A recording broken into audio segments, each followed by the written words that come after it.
you pan it down here, you see it's about 3 o'clock in the morning, and there's not a car or a person in sight.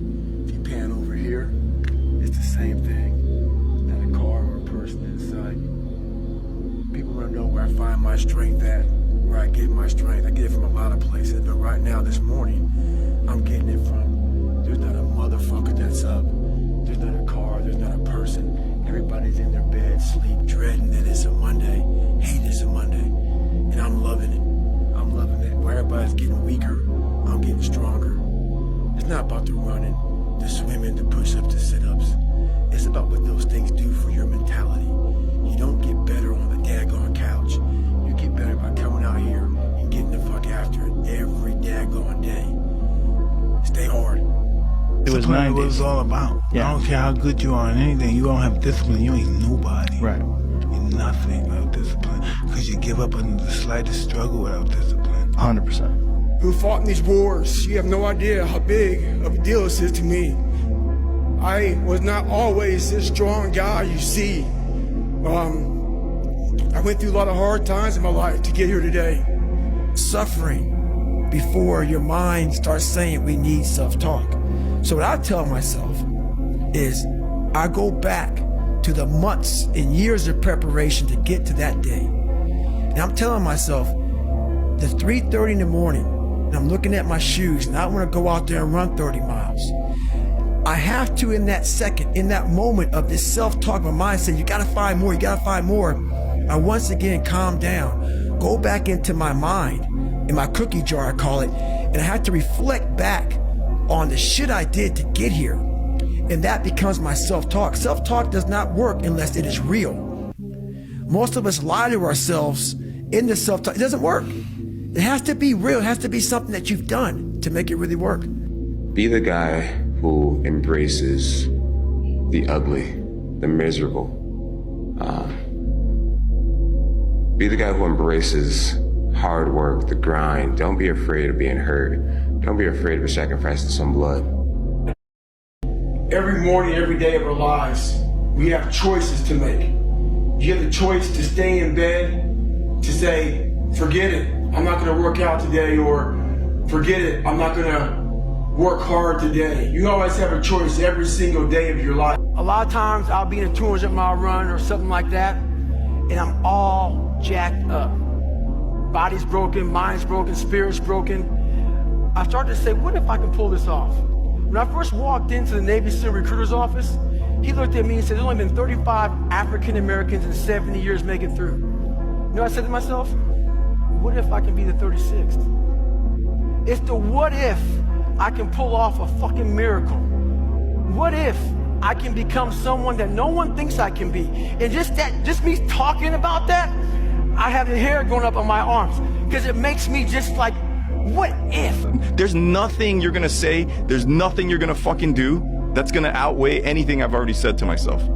That guy sucks, he's ugly, he's fat, he's full of shit. I've already said that, you know? So The fear is never reaching your potential. That's it. That always falling short, always quitting before you're done, always procrastinating, always not doing the right thing.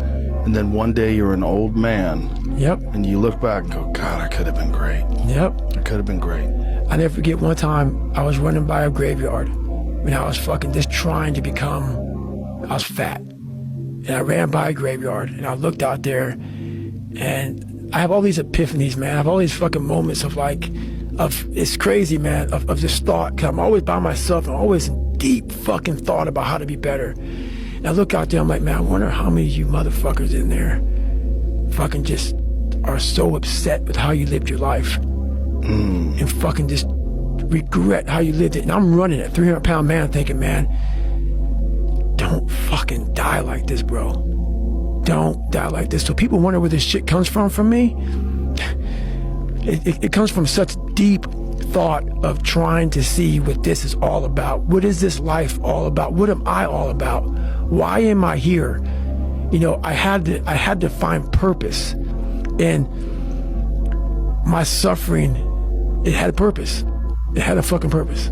There's also a section of men who just feel alone, like myself, who felt like they have to hold things in and that they shouldn't share their emotions, that they don't lean on people and that they should just carry stuff in and they need to be X, Y, and Z to be like good enough. So there's this like balance of that, and you almost need to learn to, again, like I mentioned, like that the masculine and the feminine, being able to integrate that.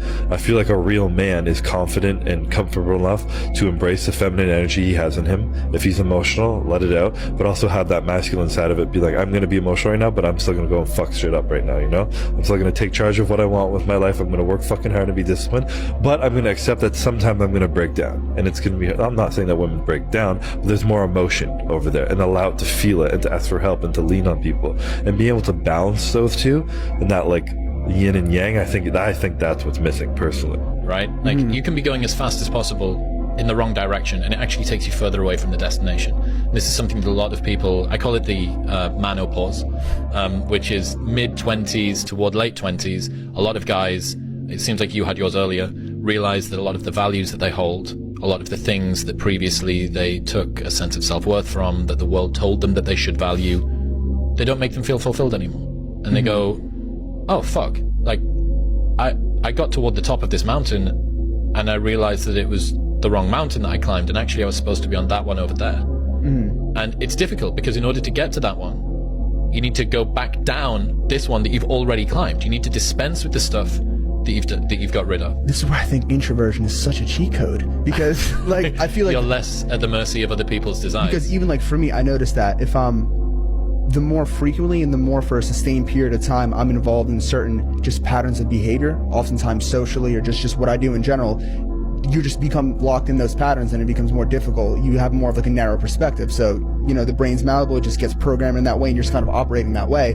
So for me, a lot of like the best insights that I've gotten are like times when I like completely just like fully detached and just entered this weird like meditative just like flow state of just being just alone. What I've learned is that most of the sabotage in your life is self-induced.